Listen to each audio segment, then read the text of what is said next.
nizere ko biriko birabashikira abari ruguru namwe murafise yibaraba abari nyuma namwe hariya.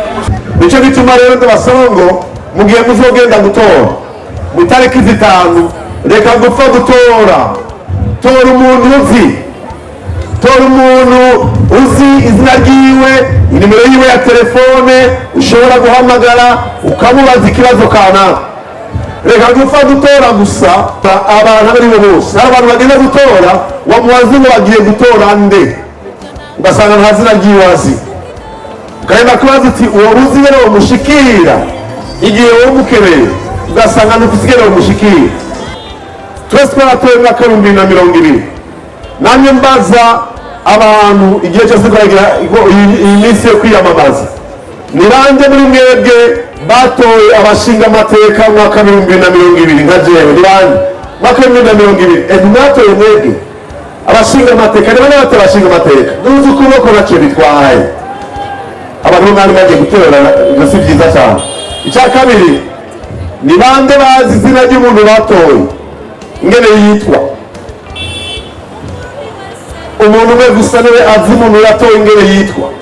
Ubwa kabiri, ninde yabonye umushinga amateka yatoye mu mwaka w'ibihumbi bibiri na mirongo ibiri agaruka kumuraba kumusigurira ikibazo dufise cy'igitoro cyangwa ikibazo cy'ibintu bizimvye cyangwa ingorane kanaka? Ninde yabonye umushinga amateka aza kugarura kumusigurira? turaba uwo ari we.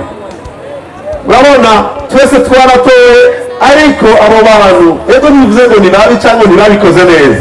Mugabo kubera ko wewe utamuzi, udafite ibyo ushobora kumubaza, nta namwe mwasubiye guhurira ngo agaruke kubwira ati ikibazo ni iki, bariko baraciga iyo gitorwa umuti gutya mu minsi iri ngahe, kizoba catorewe umuti cyangwa ni mwihangane bizotwara imyaka cyangwa amezi. Nico gituma rero uyu munsi abari mu migambwe n'isaba kumbure barafise abantu babo bateguye bazobaserukira, ariko wewe wigenga ni jewe naje kugira ngo ndakubwire ko nifuza guserukira mu nama nshinga amateka.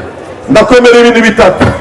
Icya mbere, naremeye yuko umushahara cyangwa agashiruka buteraho mu nshinga amateka jewe sanze mfise ibyo nkora, ndabona ingene twari twitunganije, sinobura ngiye kurondera akazi utangiye kurondera umushahara, ariko icyo bazobaho agashiruka bute nemeye kugihemba abandi bantu bazokwicara mu biro kwakira amatelefone yanyu igihe hari ibibazo bibabakiye aho musanze mukorera, kugira ngo dushobore kwishikana imbere, maze umuntu wese afite icyiyumviro gishobore kuba icyiyumviro gishitse gishika kure mu gihe ariko arafata ingingo mu buzima bw'igihugu.